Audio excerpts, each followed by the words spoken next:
2, 1. Good evening. This is the Wednesday, November 5th, 2025 Finance and Operation Committee Board of Education meeting.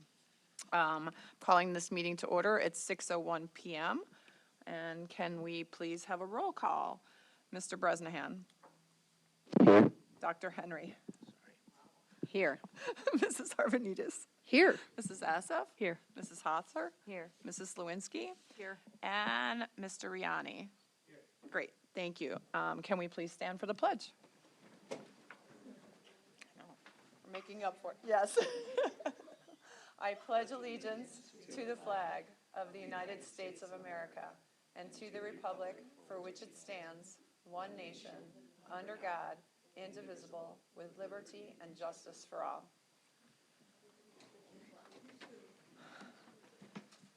Okay, I do not believe we have any public comments, so we're going to skip right through that, and then we'll move on to number 3, the item number 3 on the agenda, approve the Finance and Operations Committee meeting minutes of September 10th, 2025. Does anybody have any changes to the meeting minutes as standing? Hearing none, those will go as recorded, and then we'll move on to section 4, budget planning, 5-year forecast, revenue assumptions, and the fiscal year 27 budget calendar. Go on to Mr. Thank you, Mrs. Troutman. Yes, you're very welcome. Thank you. So we've kind of reached that next point of the school year. We've passed the budget. We are finishing the audit. We are now looking forward, and we're not just looking forward 1 year. We want to look forward 5 years as an intentional process to identify trends. All of our work around finances revolves around creating and sustaining our programs. You've heard me say this before: high quality student programs, high quality facilities, and stable financial structures to ensure that we can continue that for years to come. Oh, there's a slight buffer problem over there. Hopefully that won't continue. Today's presentation on the 5-year forecast will focus on 3 things: revenue assumptions, expenditure assumptions, and then we'll talk a little bit about the budget timeline for the development of the fiscal year 27 budget. There are 3 phases of financial analysis that I mentioned before. The first one is always a look back. We are currently, our auditors, Wipfli, is finishing our audit and should be bringing the results to us soon. That's a look back at last year's budget and the performance of that budget. The second phase is acting now. That's taking the budget that this board approved in September and really seeing how it is being implemented throughout the year. But then the third and most important phase that we're going to be diving into today is planning forward, and that's our 5-year financial forecast. I liken it to driving in a car. Most of the time we're looking ahead. We're looking at the road right in front of us, making sure that there's no hazards that we have to avoid. We're looking to the horizon. That would be our 5-year financial forecast. In this picture, we've got some beautiful scenery, but you also have a curve up ahead. So you have to prepare for those moments where things might curve. And then you also have that rear view mirror where every now and then you have to look back and make sure that there's nothing alarming that you have to be prepared for, either coming up on you or giving an indication what might be coming up ahead.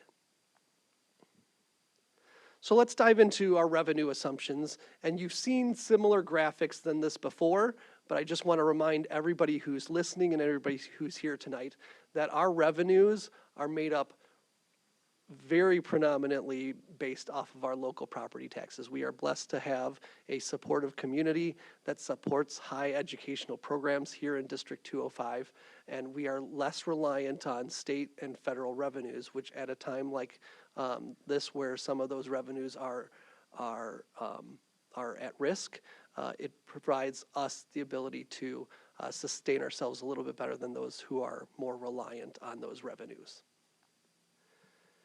So diving into our local property taxes, we will be talking about this in great detail both at the November 18th board meeting when we learn of the initial tax levy figures, and then this board will be voting on the tax levy to extend in December. This graphic shows you about the percentage that's collected. The orange is the amount that's collected prior to June 30th.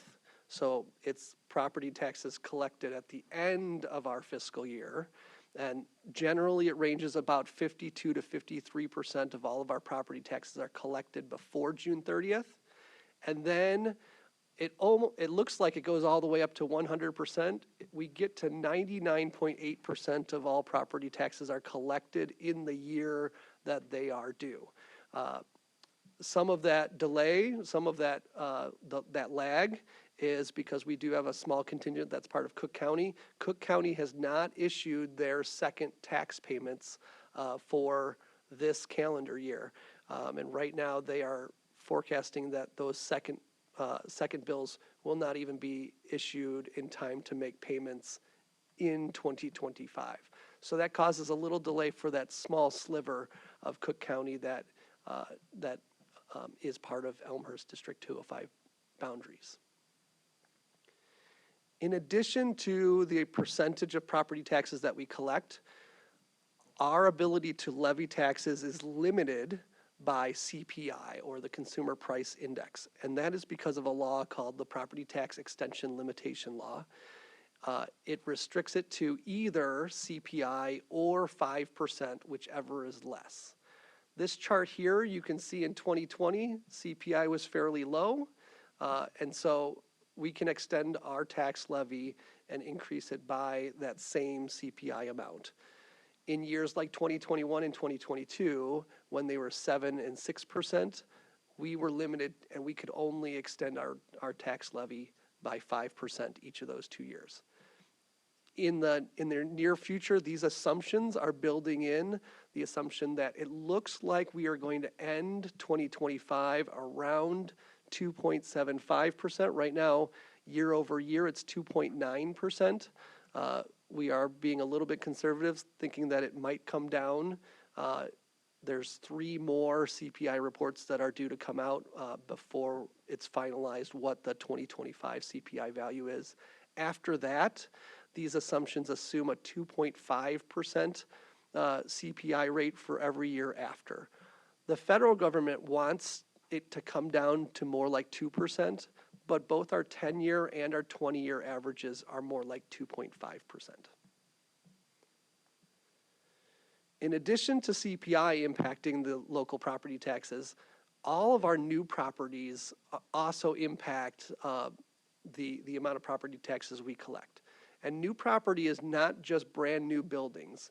It's anytime somebody builds an addition, anytime we have a lot of lots that they are tearing down old residences and building up brand new residences. Any increase in that value of those properties counts as new property growth. You can see the trend over the last 5 years has varied a lot, between $25 million in a single year and almost $45 million 2 years ago. For the purpose of these assumptions, we are going to assume $40 million of new property growth over the next 3 years. We will know more about our estimated new property growth in time to have the discussion about our estimated tax levy at our next board meeting. Our other local revenues consist of registration fees, food sales, interest, and CPPRT, which is a corporate personal property replacement tax. We are projecting that all of those revenues will remain largely flat. Registration fees, as determined by this board, we will bring recommended fees later on this year, but for now, we're going to keep all of those estimates flat. The only thing we're changing on local revenues other than property taxes in our assumptions is that we do expect interest rates to drop about 0.5% each year. The Fed just cut rates by 0.25%, and it's more likely than not that they will cut them again at the December meeting. We do meet with our banking partners regularly, and they do align with the thought that it's going to decrease about 0.5% each of the next 3 years. At the state and federal level, there is a lot more uncertainty about the level of funding that will become available over the next 5 years. So for that reason, we are keeping all of our state and federal revenues flat under these assumptions. I listed some of the major funding sources that we have for both state and federal revenues on this slide.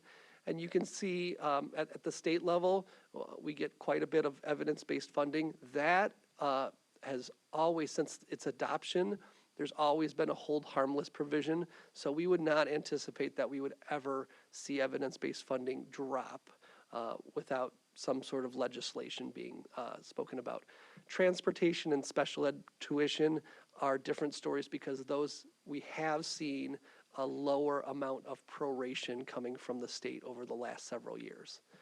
At the federal level, those have remained somewhat constant. There have been some murmurs of our title funds at risk, and for that reason, we're not building into the assumptions that title funds or IDEA funds might be diminished or eliminated, but we are preparing for that moment in case some of those federal programs are cut. And now I'm going to shift over to the expenditures.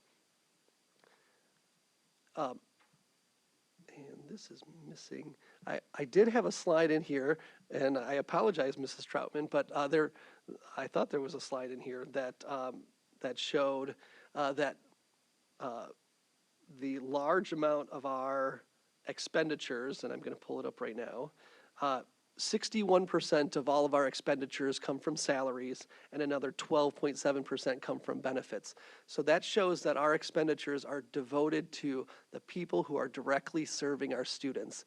They are critical in ensuring that our students have a great, meaningful experience educationally, socio-emotionally, and in all of their activities. Based off of all of our expenditures, this is the work that most of it takes place over the spring when we have more knowledge about actualized revenues.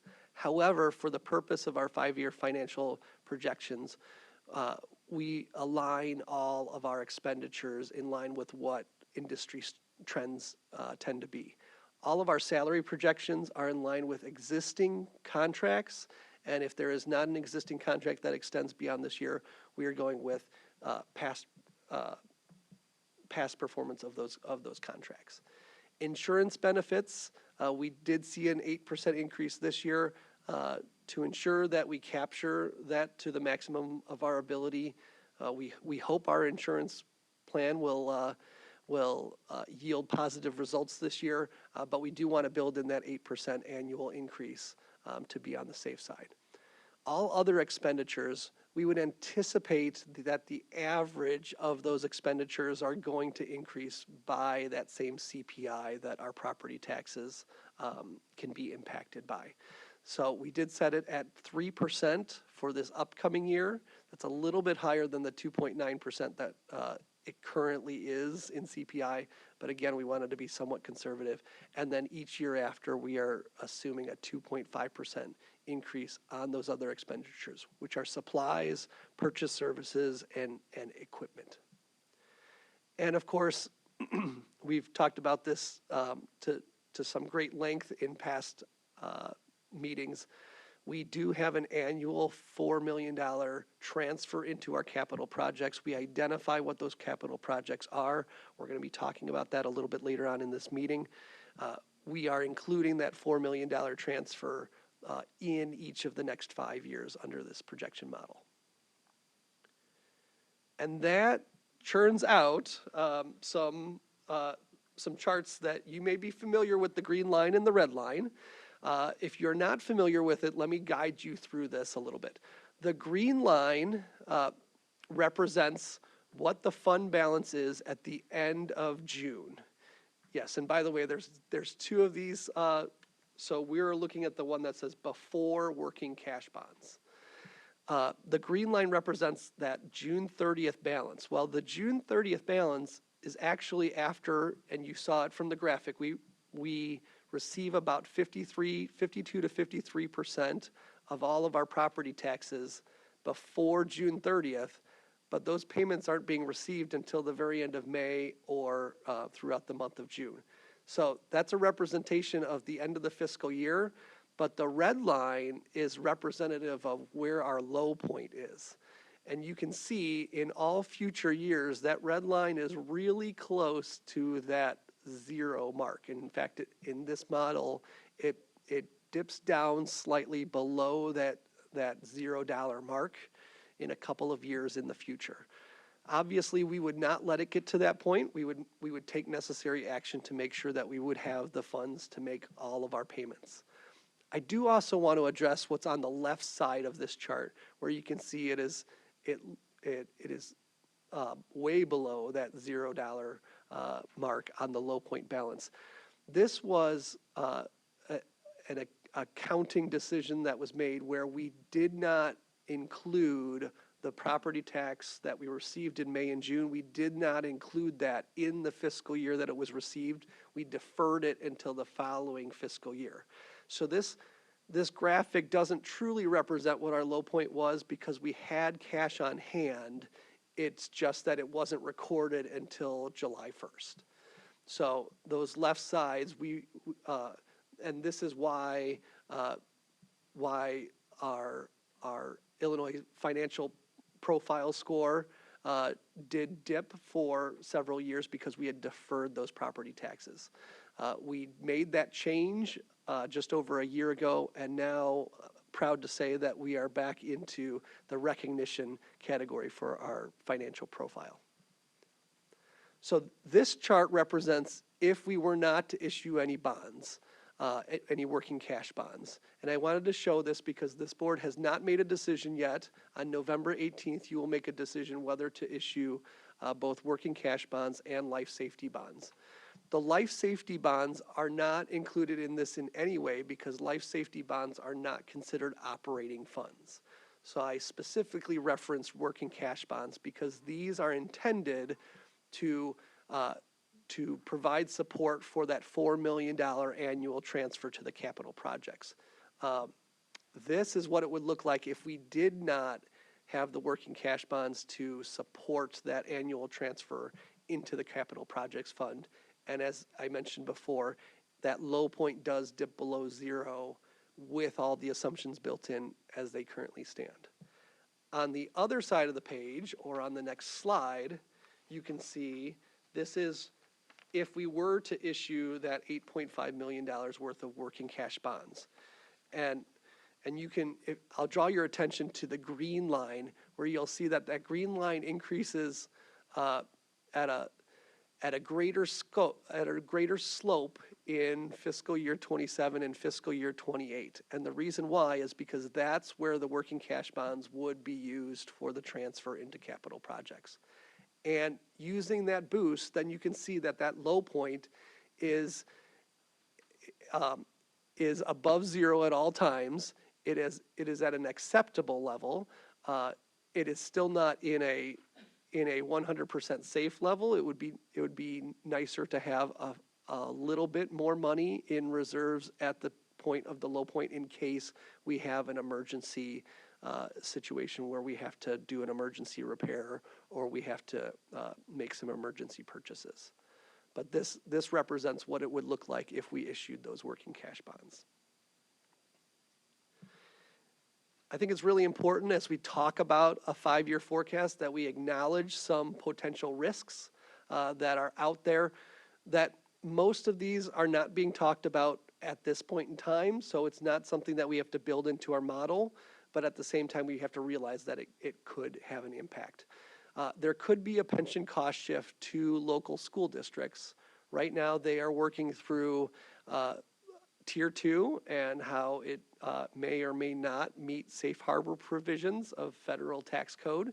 And so if they're going to make changes to Tier 2, there may be some discussion about what do we do with the additional pension liability that the state has. And part of that could be to shift some responsibility to the local level. There's been talk in the past about legislation that puts a freeze on property taxes as well. So we always have to be prepared for that discussion to come up in the future. federal legislation may have an impact on our medical claims. We still don't know what kind of effect it would have on our plan. If it would be affected by plans that are offered by the federal government, does that change what's the impact that it has on companies that are either part of a cooperative or are self-insured like we are? We need to be prepared for changes in those proration rates for transportation and special education funding.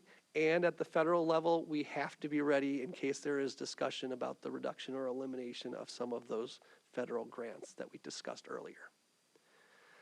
There's also some potential opportunities, and I just want to stress that. That's the importance of five-year financial planning, is because we are always looking for ongoing professional, programmatic, and curriculum development opportunities to really increase the experience that our students have every day in the classroom and in our schools. We are also looking to reduce or even eliminate our capital leases. That would save on interest costs that we pay towards those capital leases. And as you've heard before, and we will continue with a reverse auction sometime in the near future, we want to lock in some utility rates, knowing that utility rates have already been on the rise, and we want to lock in rates before we can see those rates increase even more. I put our budget timeline or our financial timeline in two different ways. This is outlining those three parts of the driving, right? The rear view mirror is that prior year audit that's taking place right now. You should be hearing from us about the audit in the near future. Our current year budget, we'll be talking about how we monitor that, and I'm very excited to share a report with you on how we can monitor it even better through our financial reporting. And then we have our tax levy, which is a critical part of budget development for fiscal year 27, because that really informs us what kind of revenues, and that then informs us what kind of expenditures we need to stay within our means in order to make sure that our fund balance is sustainable. Put into more specific timeline, you can see these months. This is the process for which we develop next year's budget. We are using those assumptions, and that's building on how we issue the tax levy and then start building out our expected expenditures. It also helps inform, we will be negotiating with our SEIU, custodial and maintenance group this spring, so we want to make sure that we have as accurate of projections as possible so we can inform the individuals sitting at that table. That concludes the five-year financial report.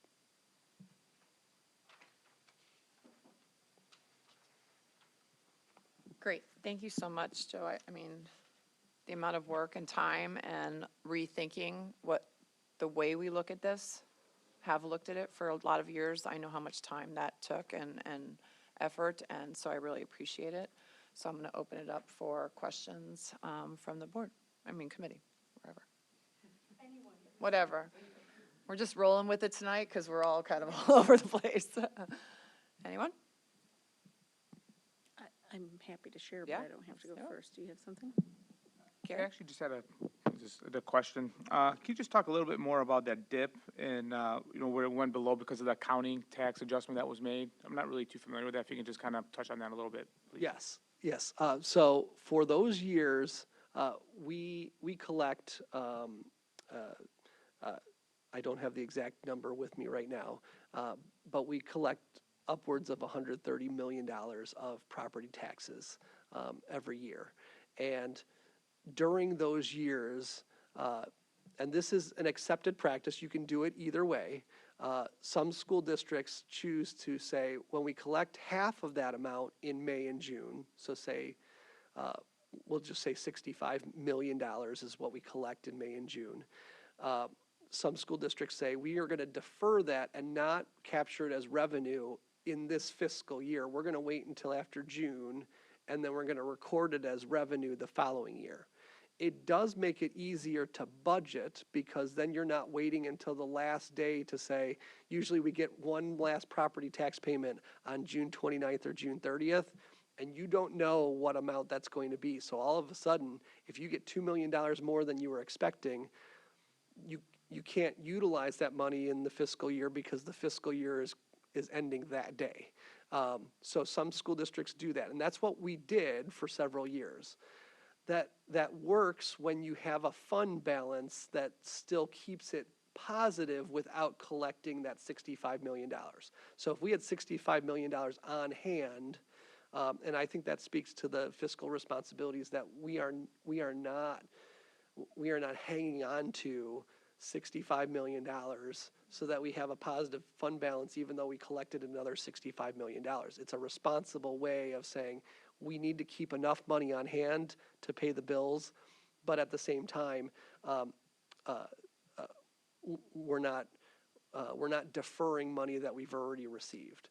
And so therefore on July 1st, they capture that $65 million, and then 2 months later, they're capturing the other $65 million. So all $130 million is all realized within the first 3 months.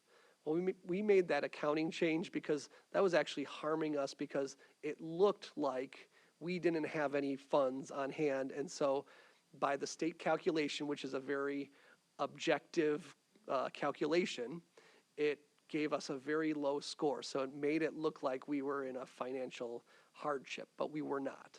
And so we made that accounting change so we could show, no, this is actually how much we have at the end of June. And that's where you'll see that jump up, because then we said for that year, we realized the $65 million from the previous year, and we realized the $65 million from that year's May and June payments as well, bringing us up to a fund balance that in the eyes of the state is an acceptable level. Okay, thank you. Microphone, Beth. The majority of school districts use the accounting method that we're using now. So it was also making it a little confusing when we were, talking about it when everybody else is using a different accounting method too. So there were other reasons too that we You're were an Correct. outlier. changed, yeah. And really, because of the reporting, the green line is actually what gets recorded in our annual financial report. So it has a perception of being like, wow, you have a lot of money that you're sitting on. Well, we weren't sitting on that money. We received it right before the end of the fiscal year. So, but you are correct. Most school districts do it that way, and you'll see fund balances that are in line with what we have under the current accounting method. And I think I said to Dr. Henry, I think every single person that's run an election has had to explain this to the community during their election cycle, because it's misleading really about where we're really at and what our balances are at and where our money's at and when we get it. So it's super confusing. All right. Joe, I think you did a great job, sorry, No, to me. go A ahead. great job of explaining this. It's been hard for us to explain this to the community, even to understand it as board members throughout the years, because it seemed to be ever changing. But how you've illustrated, we were reporting to the state on June 30th, 10, and then 5 million, and then a negative 5 million. You can see those ratings and why the decline happened. And then, realizing the revenue when it came in, which is how 99% of districts in our state do this. I want to add clarity to something that you said. It does go up, if you look at the fiscal year 2024, to 53 million, right? But that's not money that we're quote unquote sitting on. That is money that we receive before June 30th that is earmarked for next year's school budget. So it's being spent. It's not in a savings account. It's being held for temporary use in the next 12 months, but it is not money that is on top of our $170 million overall budget, right? It is an early deposit, if you will, that we hang on to spend over the next 12 months. So the fiscal year of January to December doesn't match a school year, which is July to June. So that's the complicating factor and what makes it a little more confusing. But I do want to thank you for so eloquently illustrating and how I can, translate this to our why our ratings were where they were for one simple decision of deferral, right? And now how we are back in the highest rating as issued by ISB. So appreciate your work on that. I do have a couple other things that I just want to highlight, especially for the board and even our committee members. Remembering that our board policy has a fund balance board policy, and this was something that the board worked pretty diligently on for a couple of years, currently says, and we looked at cash flow low point more than fund balance, because again, we were on that older method of realizing our funds, deferring our funds, sorry. But we currently have written to 15 to 20% fund balance being what we're considering by policy, healthy. We have also throughout the years have spoken to, and some of our current consultants who continue to advocate for what they will call a healthier fund balance. You can see why here in the green and red, right?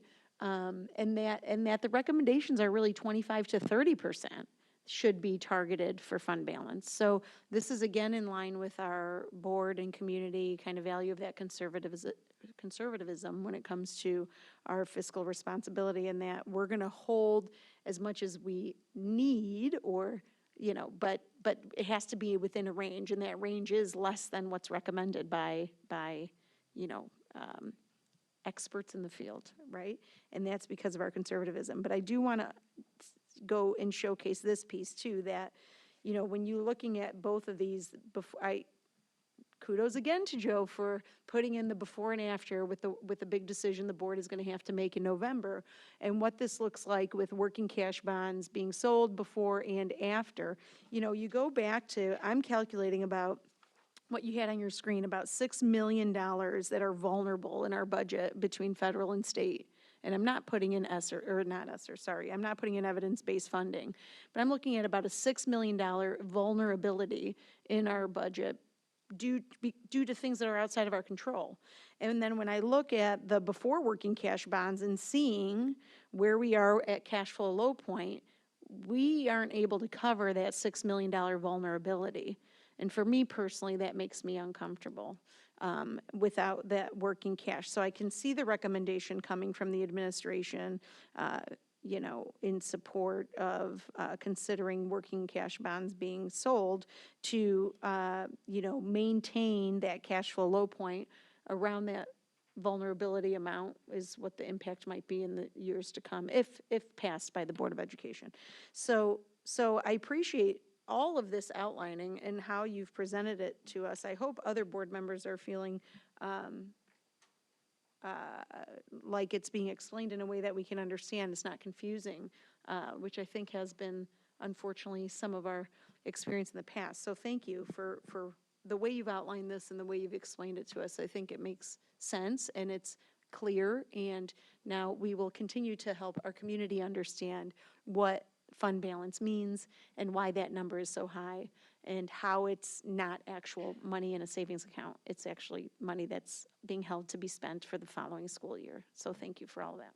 And I think to your first point, when you look at that green line and say, that's what we have as of July 1st, and it looks like a lot, we actually want to purchase supplies and services and software programs in July and August so that the students have it accessible from the very start of the school year. Yeah. So that's why it's important to have the funds to make those purchases early on instead of making them in April and May, where it's like, congratulations, you get 2 weeks with this and then we're going to use it for the next year. No, we want to use it for the students for the year that we've collected those funds. Yes, appreciate that. Thank you. Anybody have any other questions? I just had a quick one about the expenditures, and then the mention that about the special education revenue, sorry, my bad, opposite. State and rev. Are those reimbursements from the state? That 1.4 revenue from the state, and then there's indications that is at risk. How is that number established? Because I feel like our special ed community is growing, and I feel like the amount of resources and commitment we're making to those students in that community, it increases every year, and we're putting more and more resources and finances towards it, rightfully so. But so how is that number, like, why are we gonna be at risk for less money when our community is growing? No, it's a great question because so basically at the state level, the way that it works is every school district submits, here are all the expenditures. So if we're talking about special ed tuition, here are all of our expenditures, and our expenditures may be $6 million this year, and then next year, let's just say it goes to $8 million. Well, we've increased it by $2 million. But let's say every district increases it by 33%. Well, unless the state increases their allocation towards special ed tuition, we won't see that same reimbursement rate as what we saw the previous year. And we have seen the state pretty much hold those amounts flat. So if everyone's increases by 5 or 10%, but the amount allocated by the state remains flat, that means we get less percentage of our expenditures reimbursed to us. So it's not that that number might go down, it's that our expenses are going up, Correct. dedicated to the students and that way. Yes, Okay. and that's that proration rate at the state. They Yeah. might say last year, so for a while, the special education tuition was reimbursed at 100%. Last year, I think it went as far down as 68%. And they also they passed legislation that expanded the students that are eligible for special ed tuition reimbursement, which we would anticipate because the state didn't increase the allocation for special ed tuition. We just increased the number of students eligible for it. We could see that proration rate dip down significantly. So it sounds like the theme might be that, it's going back to what you even said about the pensions, right? And it's this cost shift to districts. And you're seeing that in a couple different expenditures that are supported by state and federal government. And special ed sounds like is one of them. That's kind of transferred 30% to the school districts that they didn't have to realize before. The pension cost shift is an interesting one because when we first talked about that 10 or so years ago in education, Tier 2 was not as big of a staff group as it is today. So any pension cost shift for Tier 2 is going to actually impact districts stronger today because there's so many more teachers and staff who are in Tier 2 than there were 10 years ago. I know Tier 1 has some legislative protections, but you never know when legislation would change either. But that Tier 2 pool being larger today than it was a short time ago exposes all districts to potentially another area of a high cost shift to their back. So going back to how that ties into fund balance and our cash flow point, you can see the need to have those vulnerabilities covered within your budget. I think it's a smart way to go about your future planning. No surprises, or minimizing surprises, hopefully, is what you're doing. Correct, and we could see a myriad of ways that the state could address, well, if we change something to Tier 2, then do we change the rate that employers pay just for Tier 2? Could we just, like they were talking about 10, 15 years ago, just a flat extra 0.5% towards all certified employees? They have every option at their disposal, and the legislature makes that determination, and until they introduce it as a potential bill, we just have to be ready to adapt when that time comes. Okay. All right, thank you very much. All right, we're going to move on to the next item on the agenda, which, is it Brent? Are we going to Brent? For the capital projects list. I know.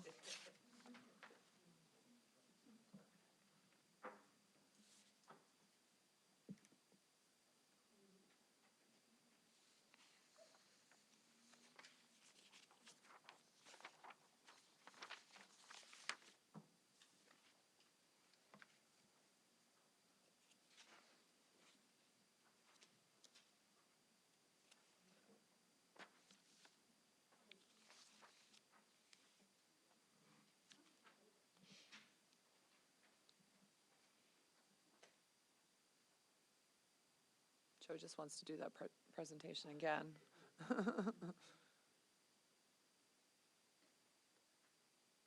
There was that pie graph. Did you see it? Yes. Yeah, I saw it that time.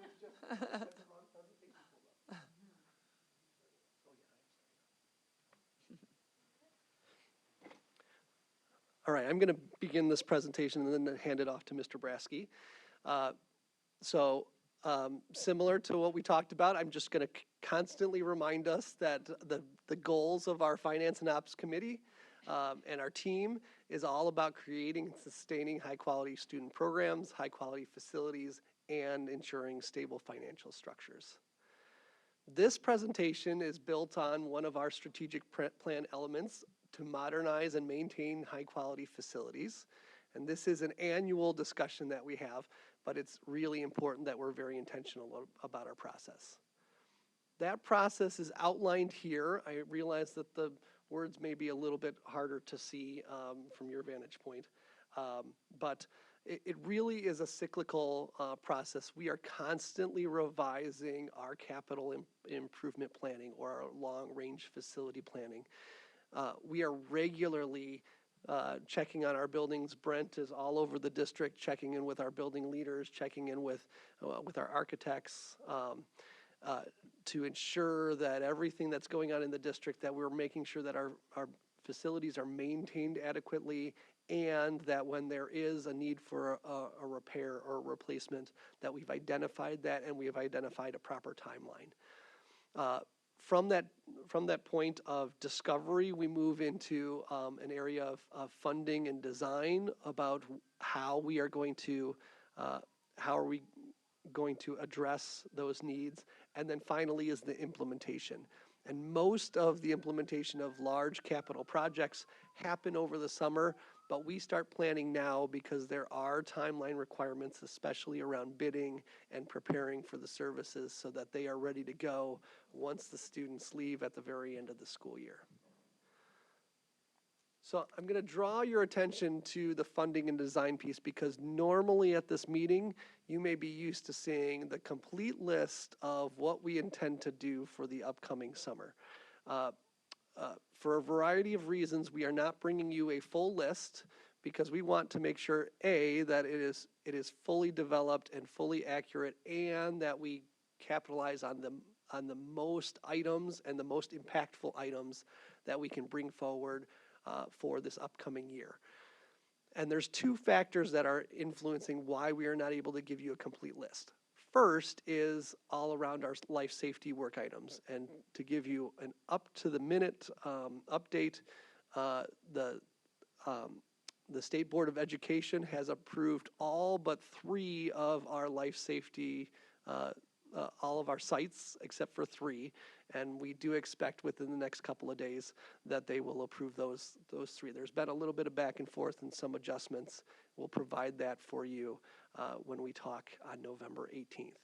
But it's very important that we don't make any decisions about our capital projects, our $4 million investment in capital projects, until we know to the extent that we need to devote some of that $4 million towards life safety items.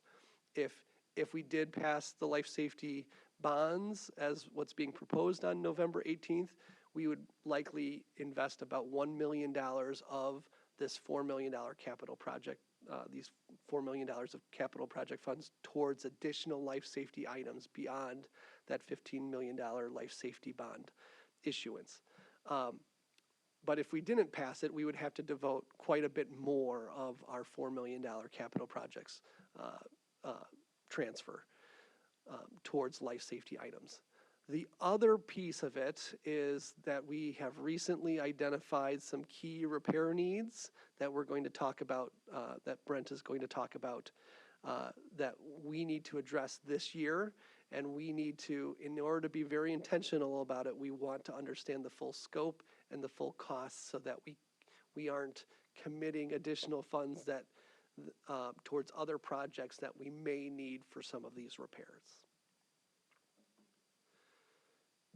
So because this is a change in our normal process, I did want to lay out, here is our proposed timeline in finalizing our capital projects, recognizing that March is really late to finalize the capital projects list. We want to bring you an updated facility plan in January, so you can be informed about what projects we intend to have on the list, and give us the go-ahead as early as February. And that's what we're calling Phase 2. Phase 1 is what we're going to talk about today, the projects that we've identified that we have to do this year in order to ensure that our buildings are sustainable.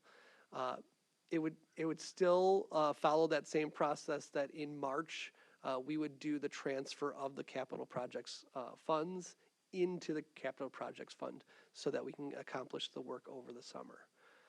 I will come back to this slide after we talk about the three main items that are as part of Phase 1, and I'll turn it over to Mr. Brasky. Thank you. So we are continuing to review and plan for projects across the district. But tonight I'd like to provide an update on three major projects that we are looking for next steps. The first is the York High School intercom system. We will be engaging White, our architect of record, to evaluate the existing intercom, which we know is the oldest in the district. Everything else has been updated, and we want to bring that school up to the rest of the standard of the district. And as we do that, it's the right time to repair upgrade the network cabling in that facility at the same time. We need to engage White because of the scope and the size of York, and find the proper timeline that we would be able to get as much work we can done that has the least interruption to the students and staff of York. The second project is we have identified a roof repair section on the main building, B building, that requires repair or replacement. And we're working with White and ICI, our vendors, to find out the most sustainable and cost-effective of what we could do for that roof, how much of that roof can be done this year and get it done in a timely manner. Our third section is we've experienced some water infiltration at the Sandburg Middle School this year. Due to the heavy rains, we had some infiltration on the first floor, and we have likely found this source, and we have planned to engage with White and ICI to develop the necessary plans and a permanent solution for that. And those would be the three major capital projects for Phase 1. And I do want to commend Mr. Brasky and his team. You know, part of what makes an effective facilities team is when something is not going as expected, to have the curiosity to look into it. And the Sandburg drainage is a good example of that, of saying, okay, we got some water in that first floor. What is causing that? Let's get down to the bottom of it, and taking that time to explore what was causing it so that it doesn't happen on an ongoing basis. So I just wanted to send kudos to Mr. Brasky and his team. Thank Well, you. and I think it's important to point out that just like a homeowner, right? There's unexpected things that happen, and we have to be ready as a district to pivot and address those needs. And clearly that's a need for Sandburg that wasn't predicted. Like, you know, it was nowhere in our scope of what we were gonna do or plan for in the next 5 years. So I appreciate, as you said, like looking into it and exploring it, but then knowing how we have to pivot. And so maybe some other things might not happen right away because we have to pivot and prioritize. So I appreciate it. Thank you. I do have a question, Joe and Brent. The roof and the intercom, it sounds like those are things that just eventually need to be replaced. Were those also on the life safety plan? Were they duplicates or not duplicates, but meaning, were they on that list also? Yeah, they were not on the life safety plan. The roof became an issue to us, not an issue, but we understood the problem with the roof, and the needing of replacement came up this spring. Okay. So why it was not addressed before, that project was done before these repairs came up to our attention. Got it. And the intercom system was not a part of that list because it was just part of the district's plan to upgrade that as we went. Okay, thank you. I feel like a lot of times weather events point out some needs, right? We had some heavy rains in August that identified something in Sandburg. We had some high wind periods in the spring, and that helped identify the need at Building B at York. I asked the same thing. I'm like, isn't our roof important? Yeah, right. Yeah. Okay. Just want to encourage that approach of looking for solutions rather than, fixing the problem, dealing with it later temporarily, right? That we're actually investing our money in real solutions that are going to have a long-term impact on the facilities improvement and maintenance. Yeah, I agree. We spent a lot of years putting Band-Aids on problems, and we don't want to go back to that, so. And I do want to point out on this phase one, part of the reason why we want to explore more about the high school roof is this might be one of those opportunities of, is it going to save us money if we do a full replacement versus a partial replacement? That might mean that we put off some other projects that we intended to bring forward this year, but if it'll save thousands, if not tens of thousands of dollars, that may be worthwhile to put off some other projects. Absolutely, yep.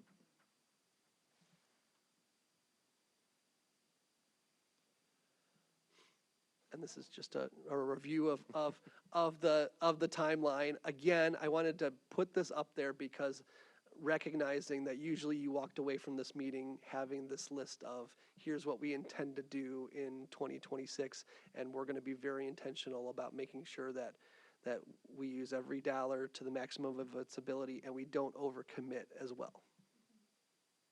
Can I add one piece to that? I feel like this work is always, it's kind of like a moving list, right? It's always a work in progress. And so, I think that's, if I had to guess, I don't know, maybe that was part of our challenge in the past was that here's the list and nope, we got to stick with the list. But then life happens and the winter happens and a pipe bursts and then we're scrambling to figure out how we're going to make these improvements.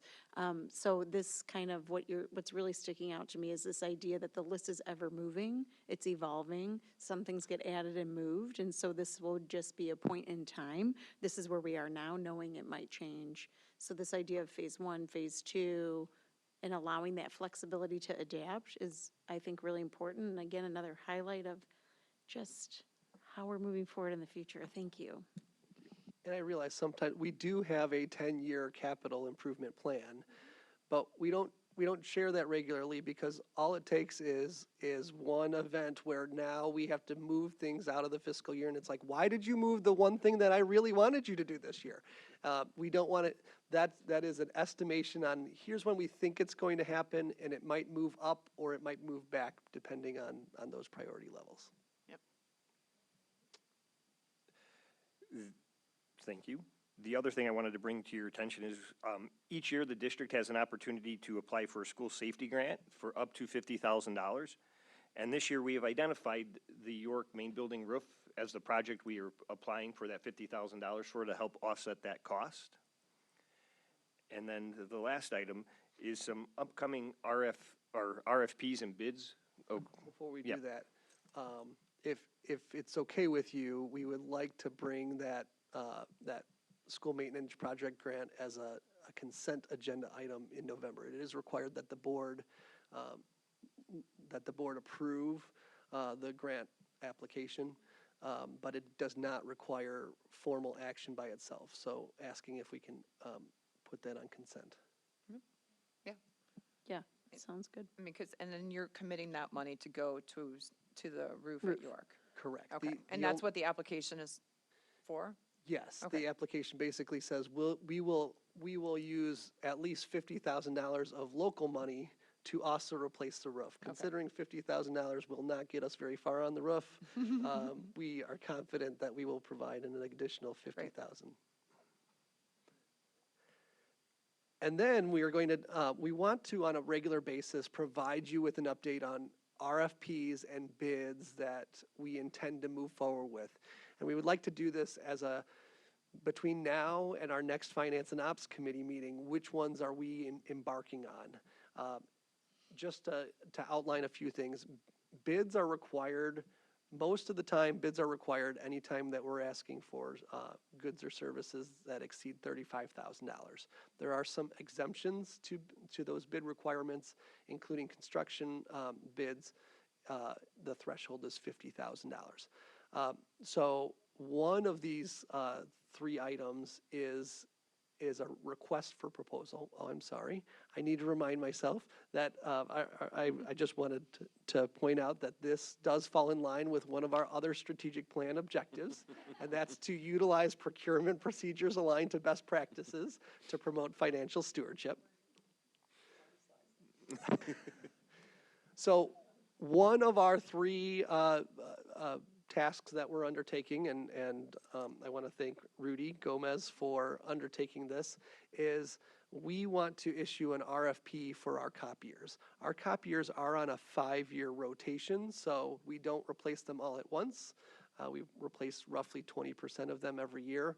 But it is a good idea every now and then to just put out an RFP, have multiple vendors bid on it. We want to make sure that we're getting the best possible value for those copy machines that we're using. So once again, if we're spending less money on copy machines, that means we can invest more money on educational programs. A copier can have better quality, but a copier is still making copies regardless of who the provider is. And so we intend to post that RFP in December. I am confident we will have several vendors bidding on those, and we would bring that forward.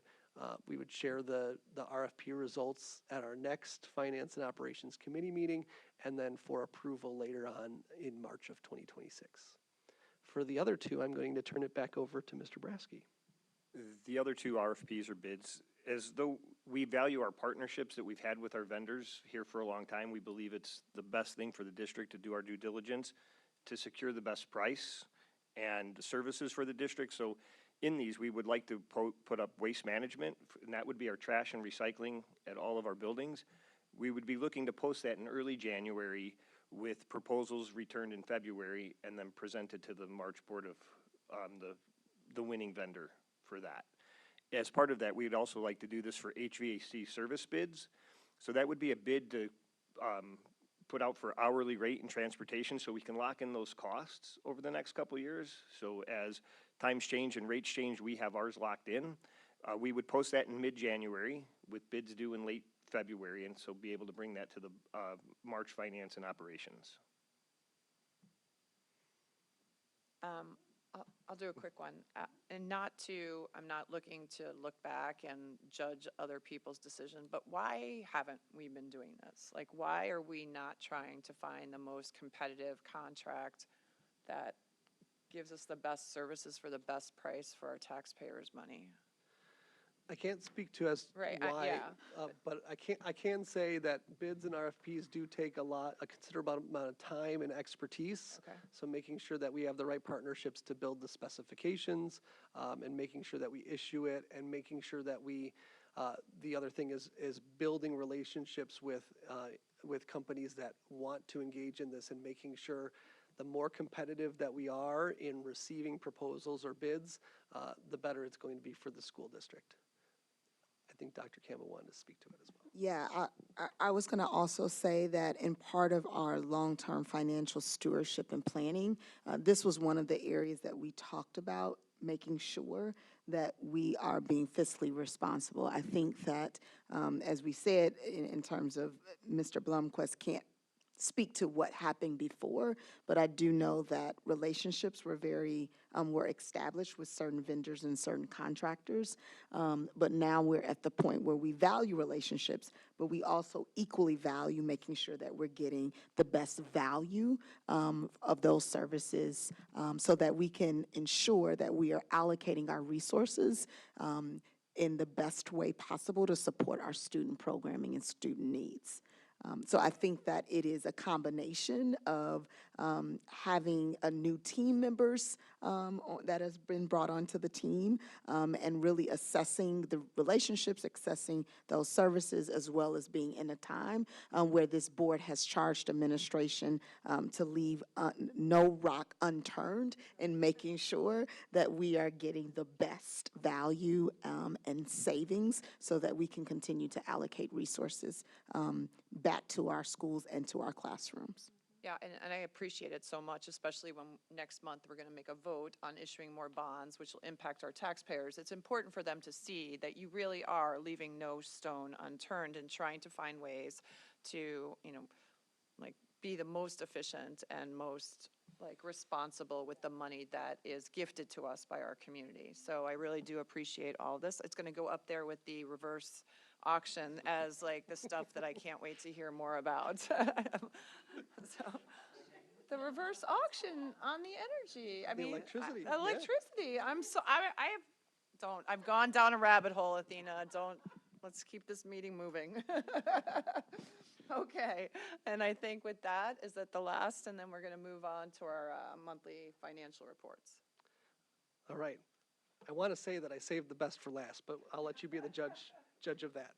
I'm very excited to share a few changes to financial reports that we would like to incorporate starting in November. Wanted to give you a sneak preview, get any feedback that you might have, that if there's anything confusing about it. I've provided paper copies, but it's also going to be on display here in this presentation, and it's also, each report is listed separately in our board docs. As part of our strategic plan, it is part of our objective to generate financial projections that provide long-term financial sustainability. And that's part of the board's responsibility as well as district administration's responsibility. So I'm going to start first with the insurance fund report. That is, it says up at the top of the page, statement of expenditures, revenue, and fund balance, health insurance.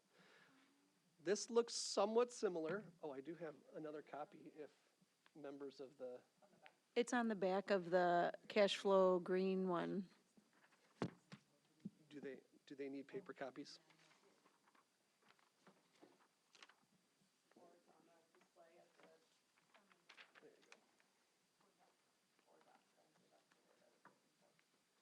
And if Sarah wants some over there as well. Give her a copy of those. So the insurance fund report looks similar to the existing one, but I am suggesting a few changes. The first change is our insurance plan, our insurance program runs the calendar year as opposed to the fiscal year. Over the last several years, we have reported our insurance fund performance by fiscal year. And what can be somewhat deceiving about that is it's not telling you about the performance of the plan design changes for that given year. So what I am suggesting is that we shift to a plan design year, which is a calendar year. In this example that you see here, this is as of September.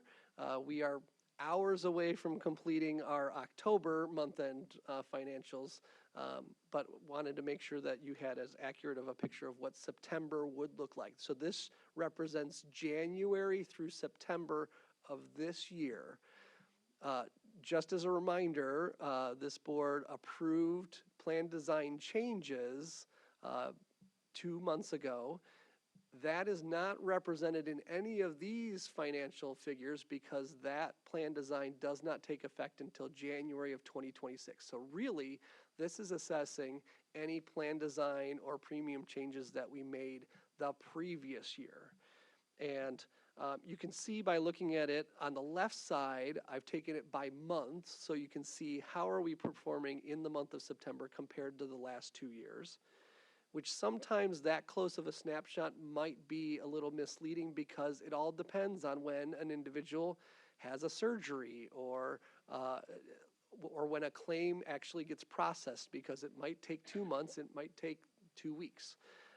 So I will draw your attention more towards the right side, which is saying that after 9 months, this is how it's performed. And I apologize, by putting it in gray, it might be a little difficult to see.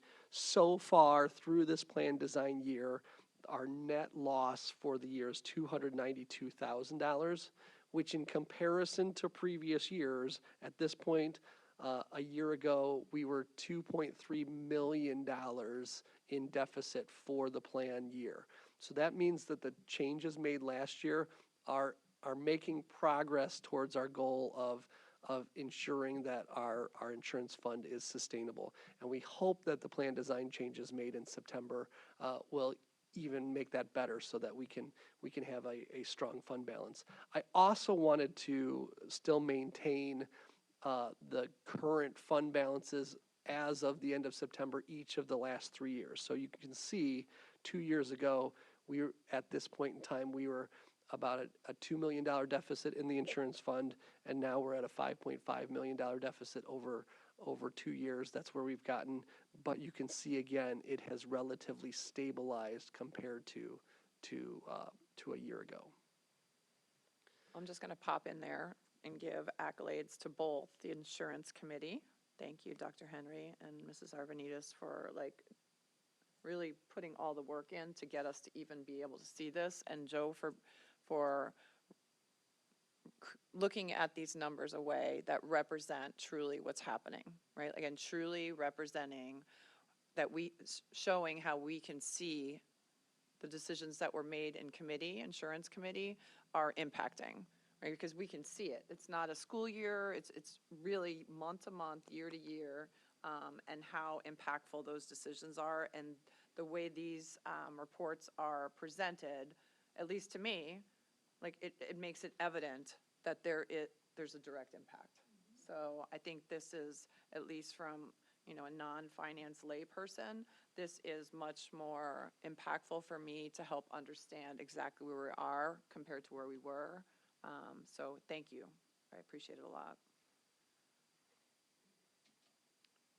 So I did have a question. So just looking at the 2025-26 plan year-to-date column, and there's that line item for the stop loss reimbursement for the $2.3 million. I'm just curious, what that was. It's kind of skewing that that difference on the bottom there. That's a really good question. So as part of our insurance plan, we have stop loss insurance. And what that means is that when an individual exceeds a certain amount of claims, our insurance will cover all claim expenses beyond that amount. I believe it's $250,000 for an individual claimant. And so stop loss then reimburses us. We still pay the claims directly to our provider, but then the stop loss insurance reimburses us for those claims that have exceeded that stop loss threshold. And so we receive those payments, and we do record that as a separate thing because, yes, it's a reimbursement on the claims and fees, but depending on the payments, all of a sudden it might look like we only had $10,000 worth of claims in a given month because of the stop loss coming back. We wanted to capture it separately from our monthly claims. And can I add to that? I think one of the challenges that the insurance committee discovered, right, was that stop loss has grown exponentially, and that's because we have, this higher claimant pattern that we've seen over the course of the last, 12 months, but even started a little before that. So it presents some of the challenges that the insurance committee has been grappling with to try to cost control or continue to provide really good benefits to our staff, but also manage some of the excessive double-digit increases that we've been experiencing in this line item over the course of the last 3 to 4 years, I would say. And then if I could add one more thing, and I think this is a celebration. Well, one is that the committee did talk a lot about monitoring, like how do we know that what decisions we're making are having an impact. And Joe, I'm so happy that Ms. Troutman talked to this too, that from the outside now we can see the work that's being done and where those points are where we can maybe make some different decisions to help. But really wanted to celebrate that last year's committee, got really close to what their goal was in a way that hadn't been done in years prior. And that's progress and that's evolution, and that is so good for the committee to see, as well as the board. But as they monitor their decision-making, this is going to be really beneficial to seeing how those decisions actually have an impact and when they do, and then what we can do from there. So thank you again for putting this all together. Yeah. I also want to say, I'm going to say that it was completely intentional that you brought up 25-26 because now you've pointed out, I do have to make a slight tweak to this because now that we are moving to a plan year and the plan year is the calendar year, that will actually, when you see it in November, it will just say 2025 plan year to date.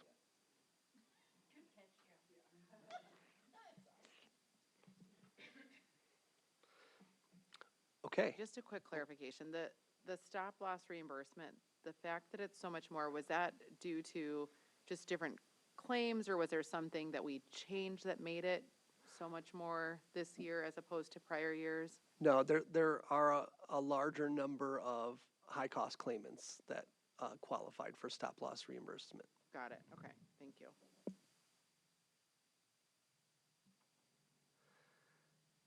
Okay, moving on to the second report, that would be the activity account summary, and I didn't want to print out all, I think it's 24 pages of activity accounts, but to give, yes, Brian and Sandberg are the two lucky winners in this case.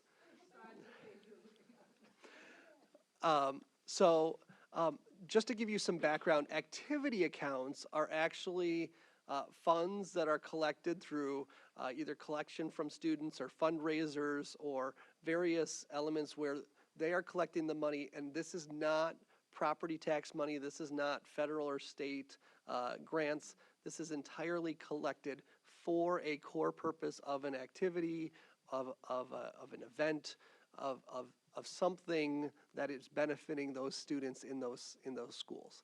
So our activity accounts, we have been reporting it just as part of our fund reporting. It is not part of our operating fund. So we are now going to separate out activity funds from all other funds so you can see it separately. This is a report that is required for us to provide to you on an annual basis. So I'm providing you this here at this meeting, and we will also post it to the financial report. You will not get an activity account summary every month. While it is available, especially for coaches and club sponsors that utilize these funds and collect these funds, they can request their balances at any point. We didn't want to inundate your financial reports with a report that really is happening through the collection of funds through various clubs and sports.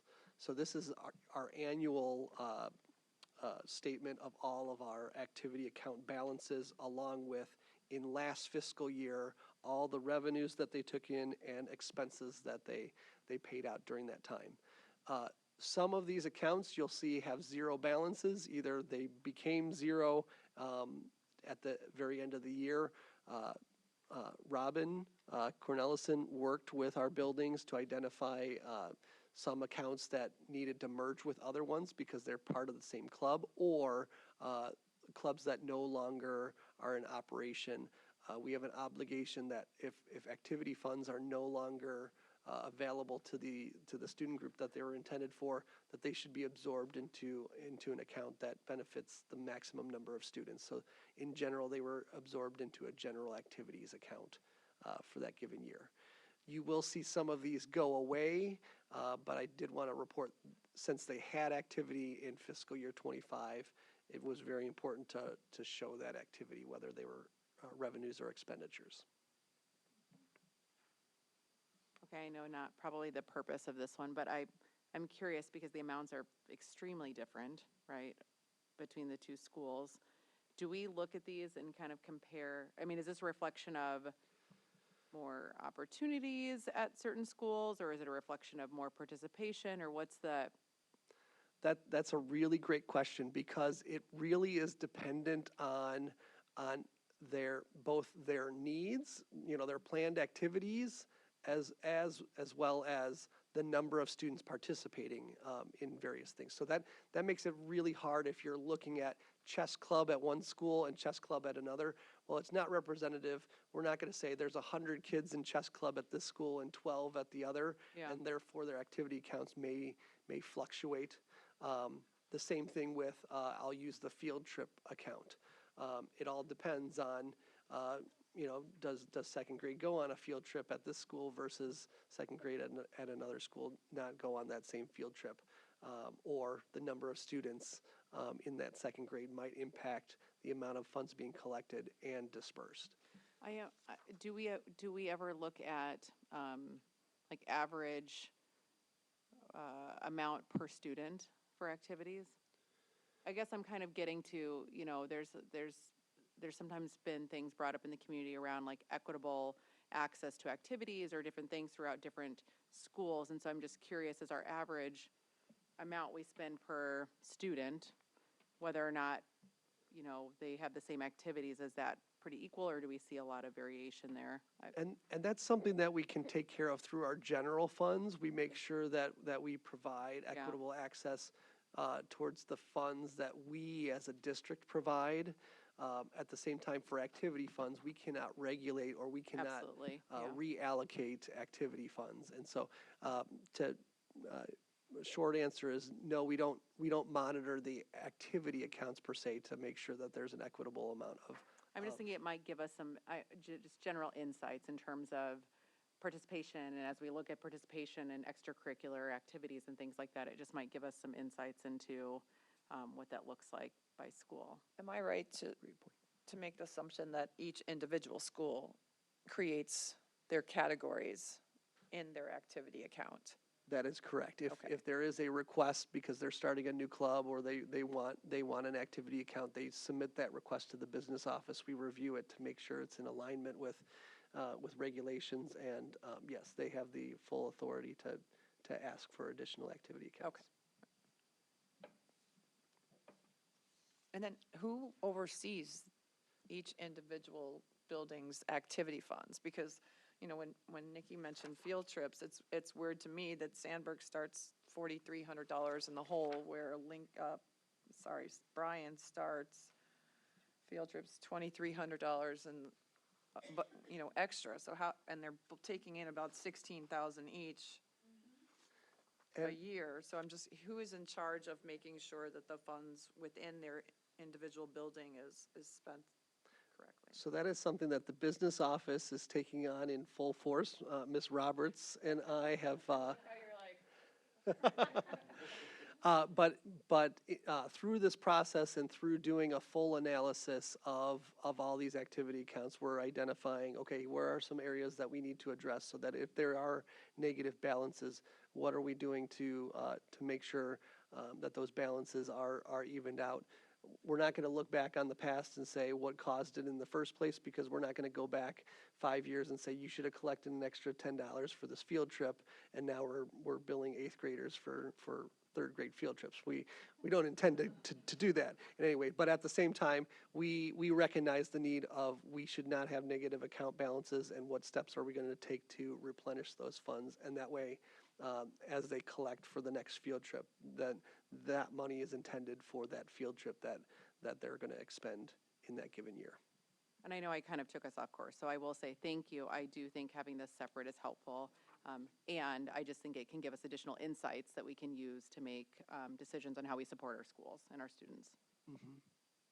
Can I ask just a follow-up question to that question? Is not the negative fund balance, but it was very eye-opening to see some of the very positive fund balances, especially with different York athletic teams. And I'm kind of wondering, is there, like, what are the protocols for when the fund balance gets too high? What are we doing about that? Or what are we allocating that money for? Well, and as part of our budget meetings this upcoming winter and spring, I am going to bring forward, here's activity account balances. So, for instance, in meeting with our high school administrators, pointing out those large fund balances and encouraging them, similar to our general funds, we want to expend that money for the students in that year. So how are we going to do that, and how are we investing in those students? And if you do have a large fund balance, is there a plan for, is there a large expenditure that they want to purchase? You know, sometimes those large soccer nets, or I can't even think of the thing where the linemen all like run into the pads to. Yes. So those sorts of things that they might say, yes, we want more of these to improve the student experience. We're going to encourage them to use those funds. Yeah, and go ahead. Can I just, sorry, I don't even know if this would be like, this is maybe below where you would ask questions, but I feel like too, like if they're, if teams or specific activities are charging a fee to parents, like, you know, it shouldn't just be like, oh, it's $300 for the year. Like, what is it going toward, to your point? Like, how, and maybe it's not that the same every year. I feel like that's, and then nobody really knows where these funds are going and what's happening. I just feel like, and I know that they're like obviously kept track of, but just like, where is it being spent and on, like you said, like, is it being spent this year on these students? Because I feel like that's not necessarily always clear for parents sometimes. Yes, and we're going to work at providing that clarity to make sure that they understand, here are our general fund dollars, and they're used to purchase the volleyballs. They're used to purchase these things that are core to this club or sport. And then here are the extra things that when they raise funds, these are the additional things that enhance the experience but are not core to running the program itself. Yeah, so you're hitting on something that I was just going to comment on. You know, the activity counts is, I'm coming from a community perspective of, and I think other board members hear this too, I certainly have, about just fundraising in our community in general. And so understanding, you know, when we're fundraising, why we're fundraising, and then what you just said, Joe, about those dollars being used in that moment to serve those students or those programs is something that I think comes up a lot. The other is the equity piece. And so I think as you guys take your deep dive into activities accounts, I've been there. Good luck to you. I know you're going to do great. It's a lot of fun, but just understanding, you know, some of the consistencies that we have or inconsistencies that we have. And it's not a matter of, oh, no, we're not doing something right. It's understanding why they are where they are, and then is it something that we want to improve or change to make sure that there's equitable access, that, you know, whether it's performing arts or the, you know, the athletics, it doesn't matter, but that if you're in one play, you're getting a similar experience to the other play. If you're on one sports team, you're getting a similar experience to the other sports team. So I'm sure the whole idea of fundraising and how those funds are being used will come up, but I appreciate you taking this very large project on, because I don't think people realize how big of a project this is. Yeah, if I want to just underscore, highlight, and put an exclamation point, that Mr. Blomquist has been here for 4 months. 4.25. And he gave himself a lot of, 4.25. he just identified tonight a lot Yeah. of big things And he's Ms. working on. Roberts even less. So I just want to put that in the room. And one of the things that this undertaking, and also we know with data, that it should create more questions.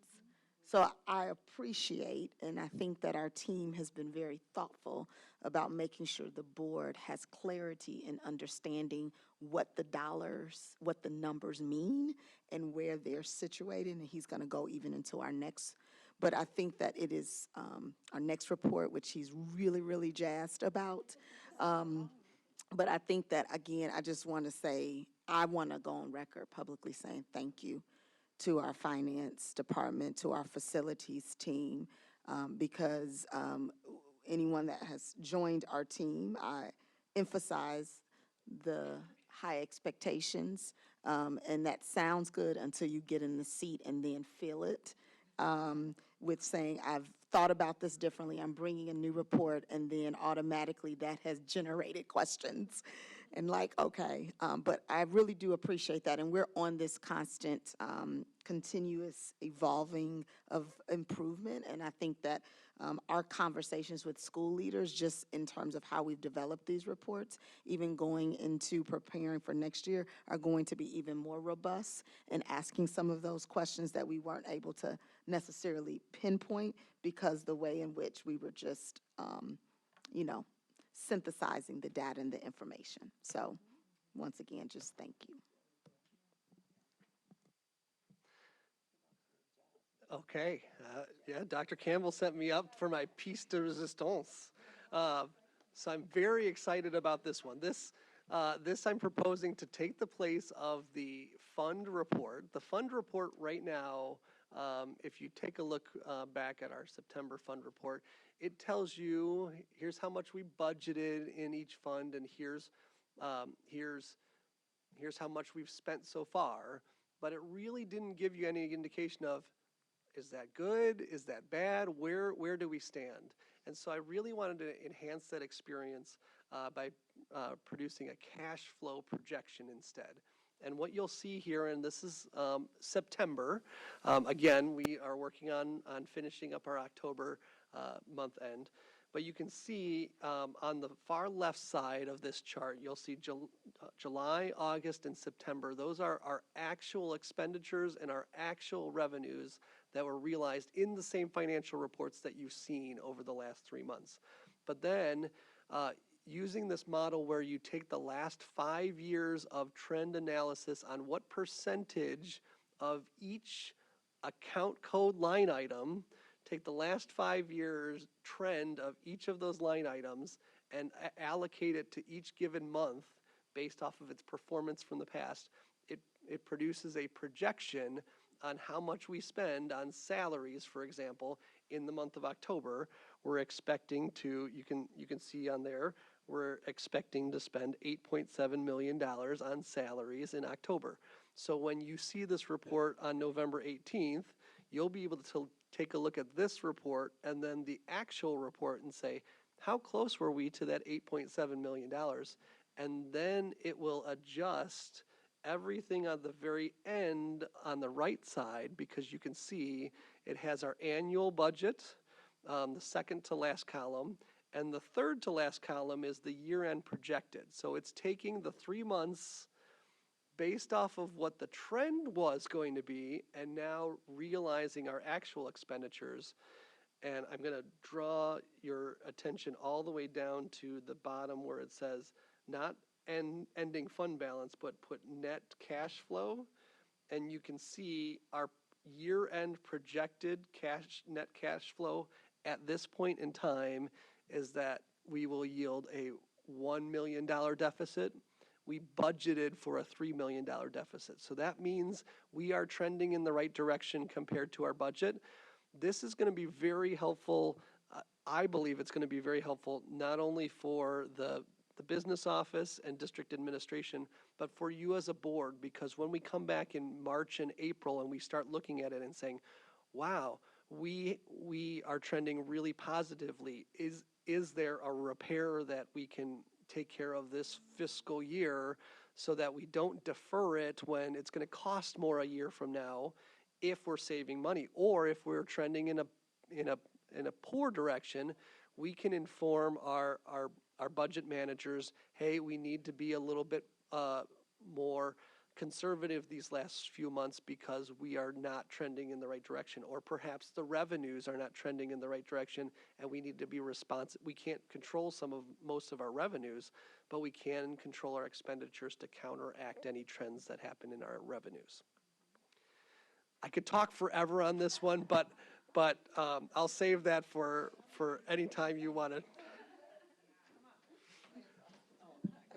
Said that's awesome, thank you.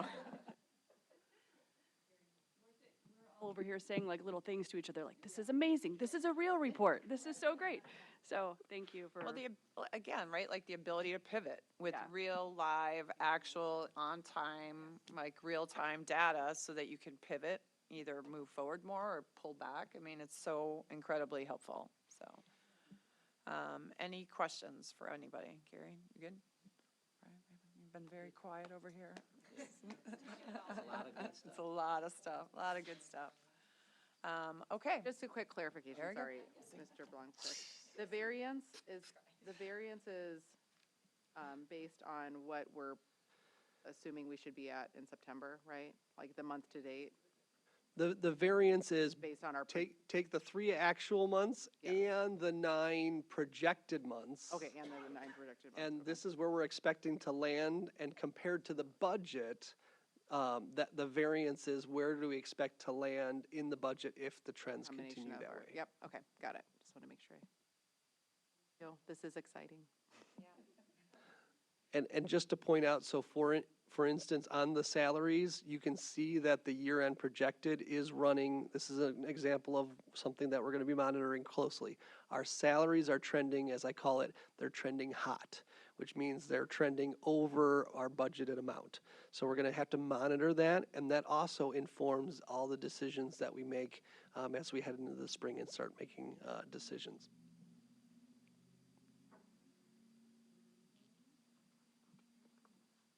Okay. Any other questions or comments or anything else? All right, upcoming meetings. We did notice that there is not a currently scheduled January Finance Committee meeting. Just going to put that on everybody's radar, that we're going to find a date and put that, did we pick a date, Joe? I'm not sure if we did. No. Okay, so just, there's going to be a January meeting. We'll get the date out to everybody. But we do have one upcoming meeting, November 18th, 2025, a regular Board of Education meeting at 7 o'clock right here at District 205. And with that, I will call the meeting adjourned at 7:31.